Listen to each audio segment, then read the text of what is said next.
First of all happy Rakhi to all of you. आज हम BSc part third का paper first यानी जो पेपर है प्लांट मॉर्फोलॉजी एंड एनाटॉमी, उसका टॉपिक पढ़ेंगे टिश्यूज एंड टिश्यू सिस्टम। आज हम प्लांट टिश्यूज के बारे में पढ़ेंगे। सबसे पहले प्लांट टिश्यूज की डेफिनेशन। एक समान प्रकार की सेल्स के समूह को जो कि एक विशिष्ट कार्य का संपादन करती हैं उसे टिश्यूज या उत्तक कहते हैं। ये टिश्यूज मेनली दो टाइप्स के होते हैं, मेरिस्टेमेटिक और परमानेंट। ये जो सीक्रेटरी आपको दिख रहा है ये हम बाद में पढ़ेंगे। तो मेरिस्टेमेटिक और परमानेंट। अब पहले मेरिस्टेमेटिक। मेरिस्टेमेटिक कौन सी टिश्यूज हैं? ऐसी सेल्स का समूह जिसमें डिवीजन की कैपेसिटी हो, विभाजन की क्षमता हो। ये सेल्स लिविंग होती हैं, थिन वॉल्ड होती हैं और ये राउंडेड, अंडाकार या रेक्टेंगुलर हो सकती हैं। इनमें डेंस साइटोप्लाज्म होता है और एक बड़ा न्यूक्लियस पाया जाता है और इंटरसेल्यूलर स्पेसेस नहीं पाए जाते। अब हम परमानेंट टिश्यूज पढ़ेंगे। परमानेंट टिश्यूज जो हैं वो मैच्योर सेल्स के बने होते हैं और एक निश्चित आकृति व आकार धारण कर चुके होते हैं और ये अपनी विभाजन की क्षमता खो चुके होते हैं। अब जैसा आप इसमें देख रहे हो ये दो टाइप्स के हैं, सिंपल और कॉम्प्लेक्स। तो आज हम सिंपल टिश्यूज के बारे में पढ़ेंगे। सिंपल टिश्यूज तीन टाइप्स के हैं, पैरेन्काइमा, कोलेन्काइमा और स्क्लेरेन्काइमा। तो सिंपल टिश्यूज एक ही प्रकार की और समान कार्य संपादित करने वाली सेल्स के ग्रुप को, कोशिकाओं के समूह को सिंपल टिश्यूज कहते हैं। अब इसमें पहला पैरेन्काइमा। पैरेन्काइमा की सेल्स लिविंग होती हैं, सेल वॉल थिन होती है और सेल्यूलोज की बनी होती है। इसके अलावा ये शेप्स इनमें डिफरेंट हो सकती है, ये राउंडेड, पॉलीगोनल, रेक्टेंगुलर या स्टार शेप्ड आदि हो सकती हैं। इनमें इंटरसेल्यूलर स्पेसेस प्रेजेंट होते हैं। On the basis of the shape ये 5 टाइप्स में डिवाइडेड है, प्रोजेनकाइमा, क्लोरेनकाइमा, एरेनकाइमा, स्टीलेट और ईडियोब्लास्ट। अब हम इनको इस डायग्राम में देखते हैं। ऐसे बोलो। तो अब पहला प्रोजेनकाइमा। प्रोजेनकाइमा जैसा कि आप देख रहे हो लंबी सेल्स होती हैं और जो टिप्स पर ये नैरो हो जाती हैं, संकरी हो जाती हैं। नेक्स्ट है क्लोरेनकाइमा। क्लोरेनकाइमा की सेल्स में आपको क्लोरोप्लास्ट दिखाई दे रहा है। तो इन सेल्स के अंदर क्योंकि क्लोरोप्लास्ट प्रेजेंट होता है इसलिए ये फोटोसिंथेसिस करती हैं।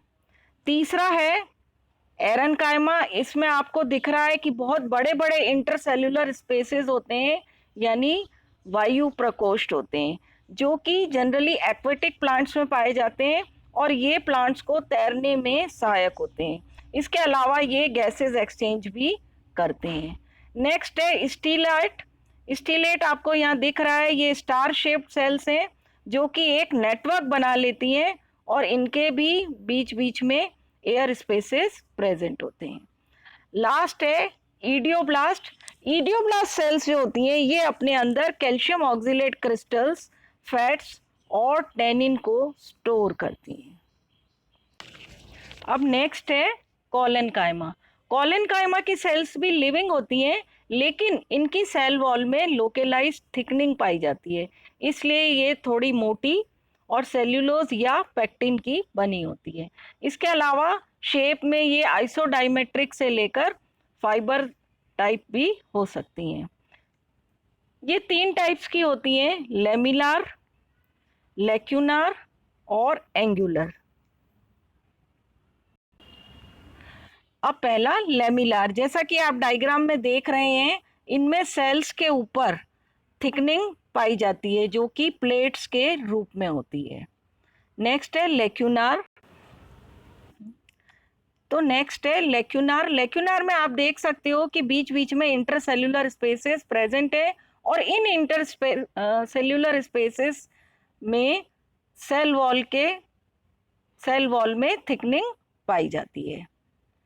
लास्ट एंगुलर, यानी सेल्स के एंगल्स पर थिकनिंग पाई जाती है।